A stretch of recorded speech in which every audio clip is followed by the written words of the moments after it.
Welcome, ladies and gentlemen, to the inaugural episode of Superintendents Unplugged, In Depth with Davis, the podcast where we'll dive deep into the world of educational leadership. I'm your host, Addison Davis, and I'm thrilled to have you join me as we embark on the inspiring journey together. As a superintendent once myself, I understand the challenges and complexities that come with leading a school district. But what I've come to realize is that there's abundance of amazing work being done by superintendents all across our country. This podcast is a platform to shine a spotlight on their incredible accomplishments and innovative approaches. Each episode will bring you exclusive interviews and superintendents from various districts across our country, both big and small, urban and rural, as they share their personal stories, triumphs, and even their moments of vulnerability.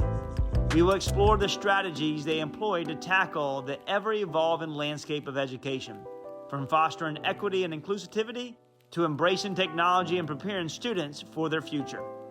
But this podcast isn't just about showcasing success. It's about fostering a community of educational leaders who can learn from one another, share their experiences, and collectively navigate the complexities of our role. We'll discuss the tough topics as well, the difficult decisions, and the innovative solutions that are transforming education for the better. So while you're an educator, a parent, a student, or simply someone who's passionate about education, this podcast is for you. Superintendents Unplugged is your behind-the-scenes pass to the world of educational leadership, where we uncover the stories that inspire, motivate, and empower every one of us. Get ready to be inspired, challenged, and entertained as we embark on this incredible journey together. I can't wait to introduce you to the remarkable superintendents who are changing the educational landscape one district at a time. Welcome to another session of Superintendents Unplugged, In Depth with Davis. I'm your host, Addison Davis, and today we have a great educational leader. He's been a superintendent since 2009. We have Dr. Jane Stavem from Sioux Falls in South Dakota. Thank you so very much for being here today. Thank you for what you do. You know what, we always try to find leaders that have been innovative, that have been the spirit and the love, and have done some really cool things. And you've had an opportunity to work with some really special leaders in your time. So thank you for being here. Yeah, thank you. It's good to be here. Yeah, so fun to share. Absolutely. And so let's talk about jumping to your journey, Okay. and where'd you start? You've moved around a little bit, and I want to get into that because I think that is awesome, because I think it brings a lot of courage to you as a leader. But talk about your journey in leadership. Well, I started out as a teacher in St. Paul, Minnesota, and I was there for about 10 years and was in two different schools. Yeah. One was kind of a neighborhood school with a really eclectic population, and then I moved to a little bit larger school, all in preparation to be a principal, because I knew when I was in college that I wanted to be an elementary principal. Oh! So then we moved back to my home state of Nebraska, and I was an elementary principal, and I dearly loved it. Yeah. It was a great place in Columbus, Nebraska. West Park Elementary, go Mustangs. And then I was asked to move to central office, and I did that for 2 years as a curriculum director, and that's really where I got that good K-12 picture. Sure. And at that time, standards alignment was big, and just coming in, growth mindset for assessments, just a lot of good things at that time.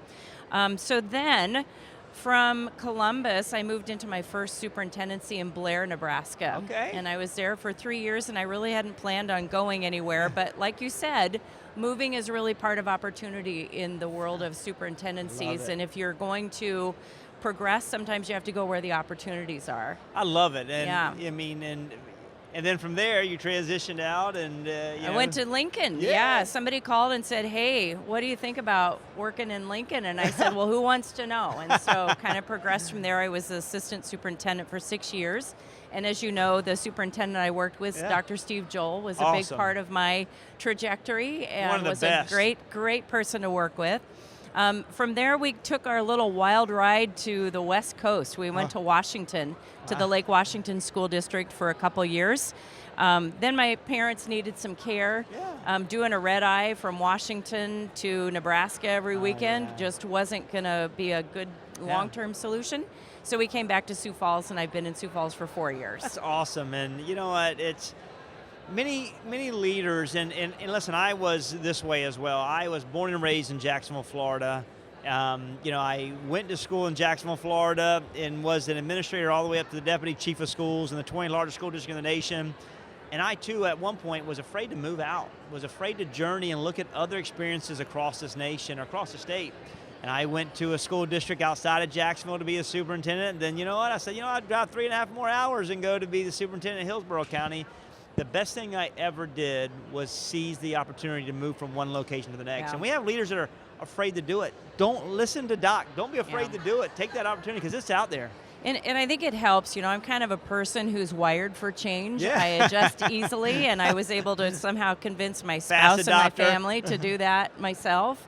But you're right, and not every opportunity works out, and I think it's always that thinking about an opportunity, and you have to get geared up enough and excited enough about it to want to apply and go through the whole, kind of brutality of a search, which I think is a factor that needs to be covered in its own time. Yeah. But then you put yourself out there, and the minute those names are released, you know that the whole world is Googling you. They're Googling your children, and they're looking at everything you've ever done, and that's a big deal, especially if you don't get that position. That's then you have to go back to your home district and convince them that you still love and want to be there. But that's a reality of our profession. Absolutely. And for those who are watching, just because a superintendent transitions and applies for a job that maybe be outside of their current location doesn't mean they don't have that love. Absolutely not. I mean, it's just they're committed so much hard work. Yeah. But there's just timing in an individual's life, whether it be family, experiences, and I hope boards understand that, because that you said that perfectly, Doc, so thank you. Yeah. So let's talk about some of the cool things that are going on in your school district. You've done a really good job. You've been there the last 4 years. Right. Some of the district priorities that you develop, we see that you're moving the needle. How important it is to have district priorities that really drive the foundation of what you're trying to accomplish every day. We kind of changed things up when I came. Part of it was I came right during the pandemic, which, is not an ideal time to engage with your community. And it was right at the time that we needed to revise the strategic plan. And so there was some element of strategy in what I wanted to do, as well as what I firmly believe in terms of continuous improvement. And so philosophically, I believe that if your school improvement level plans are tight and are geared in the right directions, your district results are going to go up. That's where the magic happens. It's not what I do at central office. And so what we did is we kind of revised our set of district priorities so that everybody knows what's important to us. But then we also tightened up. We used the Plan, Do, Study, Act model. We tightened up our improvement plans just a little bit more. And we know that no matter what, we are always going to be monitoring reading instruction, our outcomes in reading, math, language arts, ACT, graduation rates. All of that isn't going to change. And so to say some magic goal like, well, next year, 89% of our kids are going to be reading at grade level. Every single year, it's going to be 100%. Every day. So we changed up kind of how we phrase that, and then we keep our district priorities very fluid. We build all of our board reports around those priorities. We're very intentional about the work activities that need to get done, and it just makes it much more alive for our board and for our community, and we get a lot done. Then, over the course of a number of years, now, you can go back and look at each of those yearly iterations and see the totality of the work, and then point to the results, and it's a little bit more tangible way of doing it. You know what? That's an awesome way to think about it, and I'm sure your community appreciates it, because, we talk about transparency, we talk about active engagement, and that's the way to say, these are what's important. These are the elements that are important to us. This is how we're doing it. This is our staircase approach to create those elements. That is great to be able to do it. That's a push out to your community, and I think it's so important to be able to do that. When we look at the role of a superintendent, what are some of the complexities that superintendents are facing? And I know we could be here. We probably could be here. We're at AASA in San Diego hanging out. We probably could be here all day talking about this one, but anything that sticks out to say, you know what, this has Sure. been hard on superintendents? Yeah, I'll do a plug. I have a new website starting very soon called There we go. youcan'tmakeitupeducation.com. Okay. Because a lot of what we deal with are those you can't make it up moments, which unfortunately takes up more of our time and energy sometimes than we want it to. We focus on that 2 to 5% of kind of the crazy that happens at the expense of really feeling great about what's going well. As I like to say to our community members, during the course of any given day, most of our kids and most of our adults are doing most of what we want them to do most of the time. Yeah. Yet it becomes that. difficult to focus on that. So my heart is really helping administrators and our educators kind of live through those you can't make it up moments. We have to debrief, and we're not real good about that. We walk around kind of with the cumulative stress of our profession. Yeah. And I think we have to unload some of that along the way. So what I like to do is a process with our administrators. We do it at the end of every year. We kind of go through the yuck of what happened. We talk about it. Sometimes we laugh. Sometimes we cry. I give a monthly award for the You Can't Make It Up moment. We tell our hilarious and mildly inappropriate stories. Yeah. And then we think through They're that and needed. say, all right, now what are we going to do to set ourselves up next time so that maybe this is a little less traumatic? Sure. Or maybe we need to do some things proactively to just try and avoid it altogether. Or maybe there's nothing we can do, Sure. and we just have to know that's probably going to happen again, but I'm not going to let it bother me to the same degree that it did. I'm not going to give it as much mental real estate. You know what? The reflection piece has to happen. It does, I and we're mean, not great at that. That's right. And you know what? We got to carve out time. Thank you for carving out time, because we're so busy, we'll never do it. We're just not built that way. We're built to drive and run. And, you know, we got to step back and let our hair down. And I used to have hair, you know, I was a recovering superintendent, I don't have it anymore. But I think it's so important to be able to have that space. And, It is. you know what? As we look at moving forward and we look at ESSER dollars, if there are a couple elements when we talk about to Congress, because they're the ones that can help us kind of maybe keep some of this money going, what were some things that you may, you know, your experience that worked really well with the ESSER dollars, or something you would like to extend if there's additional funding available? We were actually complimented by the Department of Education for how we allocated our ESSER dollars. It's like, I think that's a good thing that got a they model here. complimented us. There you go, Doc. But we were really intentional about that, as were many districts. And I think the central message to me is those are the dollars that should have been coming to school districts far longer than just what ESSER did. Thank you. And so the things that we were able to put in place with reading interventions or mental health and family supports or some of those things that we were able to layer in are making a difference and shouldn't just be a one-off type of kind of, you know, emergency expenditure. We have to have adequate funding year over year to pay our people, to staff our programs, to provide the training for a new generation of learners that have far more challenges and distractions than what we ever envisioned. It can't be seen as an outlier when we receive adequate funding that we should be receiving. Absolutely, and you know what? It can't be a Band-Aid. It cannot be temporary. That's right. As we look at, you know, what we've experienced and listen, the fallout from the pandemic, it's realistic in the approach. That's the other flaw, I think, of ESSER dollars, is it put this finite timeline on when we would, you know the duration of the need. And we don't know what that need is going to look like 10, 15 years from now. That's right. And to assume that it was this kind of one-hit wonder for funding is ridiculous. We had a national pandemic. If you go and look at retail and the economy, ripples that are going to last forever and some that will never recover. It's the same way with families and children. We don't know the effects. They're long-term, and we have to account for that. Absolutely, and you know what? Thank you for saying that and recognizing that and being a champion of that. And you know, funding in education is so important. It's our future. It's the fabric of America. We've all been positively impacted by teachers, by leaders, by, you know, in education.